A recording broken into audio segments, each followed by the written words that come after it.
Right, hello everyone. Right, what is War Plan Purple? Right, politics run downstream from culture, and we are the culture war division of UKIP. The War Plan Purple and UKIP Liberalists originates from the global cultural movement, the Liberalist movement, and which is first conceptualized by Carl Benjamin, also known as Sargon of Akkad. He's on his way here because his wife let him overslept a little bit. He will also be, yeah, I just got a text. He will be speaking at 3:40, so it's no problem. So basically, we are classical liberals. So if a feminist is an activist for feminism, and if an Islamist is an activist for Islam, then that stands to reason that a classical liberal activist would be a liberalist. So that's how the name is coined. So in recent years, we saw the degradation of Western societies to go towards postmodernist neo-Marxism and its derivative ideologies. We are forsaking individual rights into collectivist identity rights. We have gone from blind justice to social justice, as well as we've gone from secularism to religious favoritism. So following Count Dankler's conviction under Section 127 of Communications Act 2003, we decided we can no longer sit idle. So we reviewed all the major parties in the UK to decide to participate in the democratic process. So we looked at, well, obviously Labour. I don't think we need to say much about Labour, which they are identitarians and they are for social justice. And they are for collectivist rights, and they are completely against our individualism. And then we've got the Conservative Party, which are only conservative in name. I don't know what they're conserving, neo-Marxism maybe. Economically, they're less like Labour, but socially, they're exactly the same. They've got gender quotas, affirmative action, and hate speech laws, which, we don't even want to go in there yet. So we are a cultural movement, and we saw that, and then we read into the manifesto from 2017 of UKIP, and we recognized that it's mostly correlated with our principles, which we'll go into later.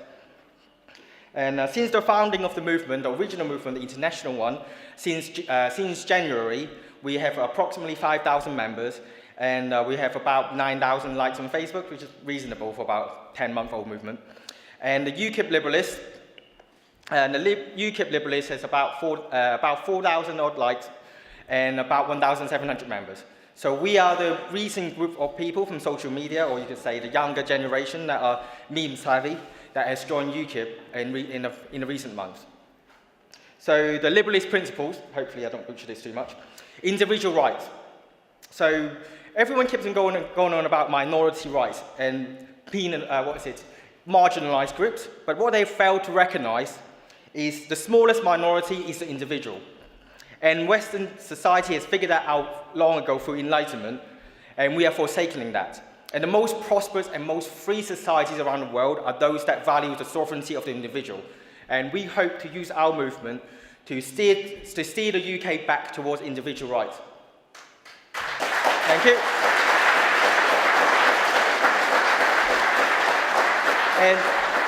And the government's purpose is to protect the rights of individuals and not to control every social aspect of society as they're doing now.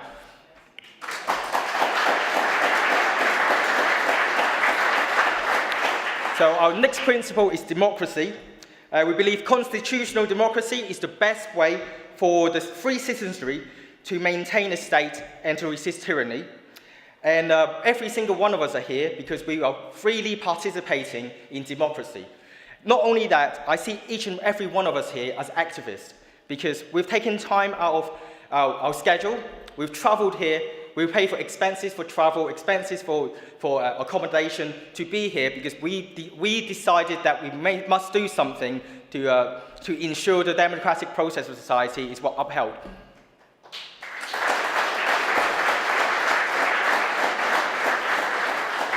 Okay, so our next principle is economic freedom. One of the things that the Western society has figured out long ago is that the freer the trade, the more prosperous that society becomes. And that is pretty much universal.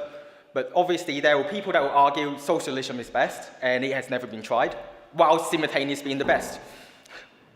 But however, you can see perfect examples of certain places that has constitutional free trade, such as Hong Kong, where I'm from, and Singapore, which are surrounded by socialist and communist nations. And yet, surrounded by all those socialist dystopia, they stand upright and the most prosperous cities around the world.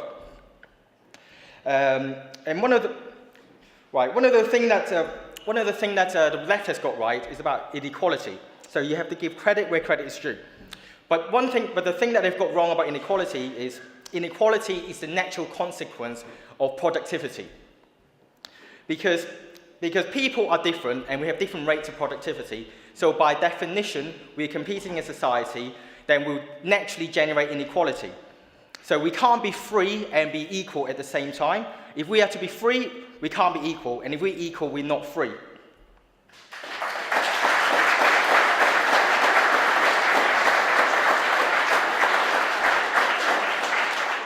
And I'm quickly going to mention, it's called Price's Law, which governs the productivity in any creative domain. So basically what it says is, in any creative domain, the square root of the number of people in it produce 50% of the work. So you can figure that out already. It's impossible to have an equality of outcome in any given creative domain. So what we want is equality of opportunity and not equality of outcome. Okay.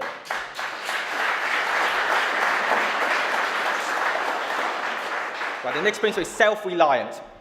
So increasingly, in recent years, people are seeking larger government to solve all their problems.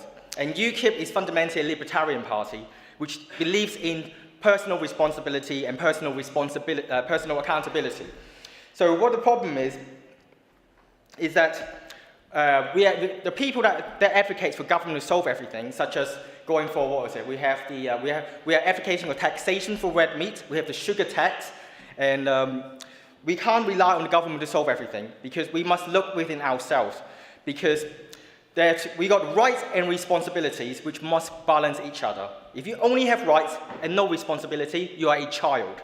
And that explains why all the students are always out there screaming like a child, because they are children, because they have never taken any responsibility.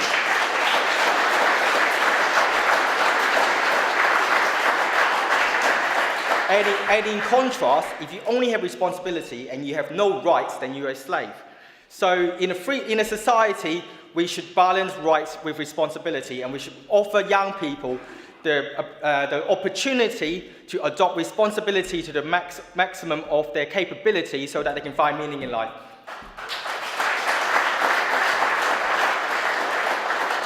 There's an ancient Chinese proverb which is 修身齊家治國平天下, which roughly translates to put yourself in order, put your family in order, put your country in order, and then put the world in order.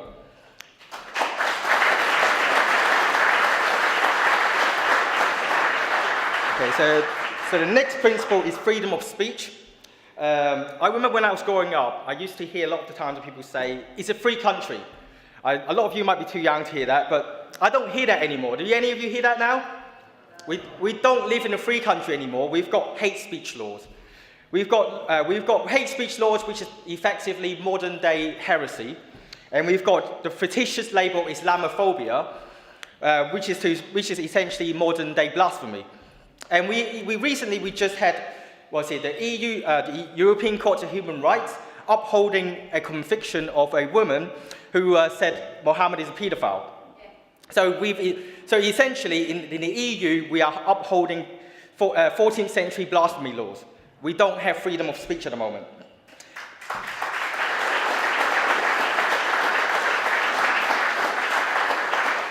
Approximately 9 people a day in this country are arrested under Section 127 of Communications Act 2003. And the conviction rate since the conceptualization of the legislation has risen from approximately 60% to exceeding 80%. And that's much higher conviction rate of most other crimes. Most other crimes is about 40% conviction rate. But this crime, you're not judged by your peers, and the discretion of the judge to class you as whether or not you're grossly offensive. And it's extremely dangerous to have a subjective basis in legality of what constitutes is and isn't grossly offensive. And as a free speech almost absolutist, I believe that you should have the right to offend.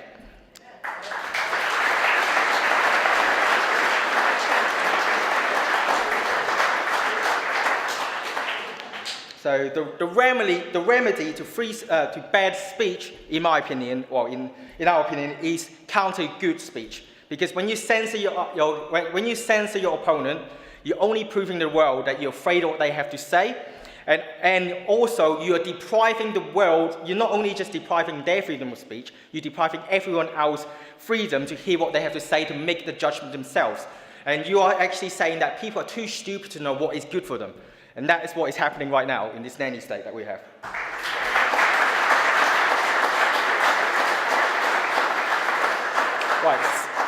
Right, secularism. Right, we believe in the freedom for anyone to practice their religion so long as it does not infringe on the rights of anyone else. Okay, but in recent years, that is divulged into religious protectionism. Like, I can crack a joke about Christians or about Catholics, and no one will bat an eyelid. But if we talk about Islam, oh no, you're Islamophobic. It's a disparity and an uneven distribution of the law and unevenly applied. And that is a problem that we must address. I believe the right to blaspheme.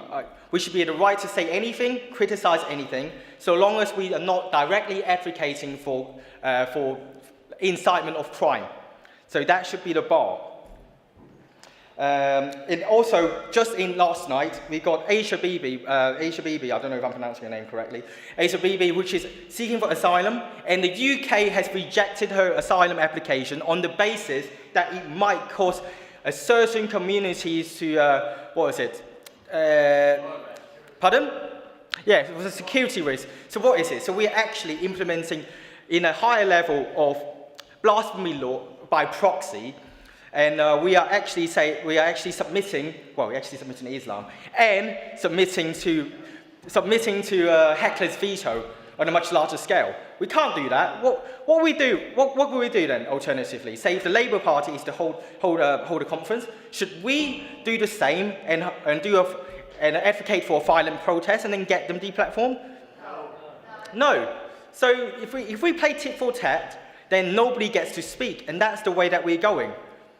So I don't understand why we go into the country that we're actually rejecting asylum application because the people that she's running from might feel a little bit uncomfortable. Okay, so blind justice. I believe everyone should be equal under the law. I believe that I should be treated for the contents of my character and judged for my own actions and not judged by the sum of my identities.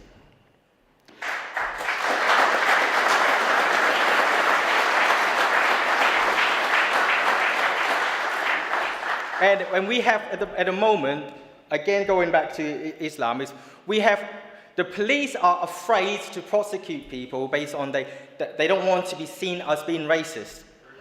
And that has to change. We have to restore blind justice because hate speech laws and hate crime piggybacks identity politics into the existing criminal justice system.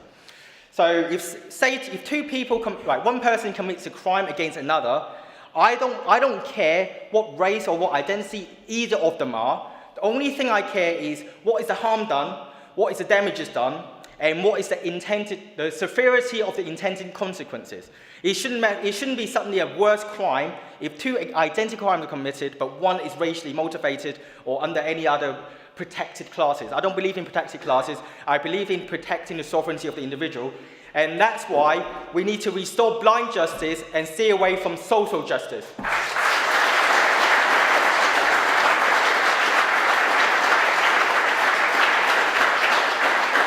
So that is the 7 principles that I'm going to go through, and thank you for having me. If you want to do your part and adopt responsibilities and enlist, we have a stool right there at the back. So thank you very much. Oh.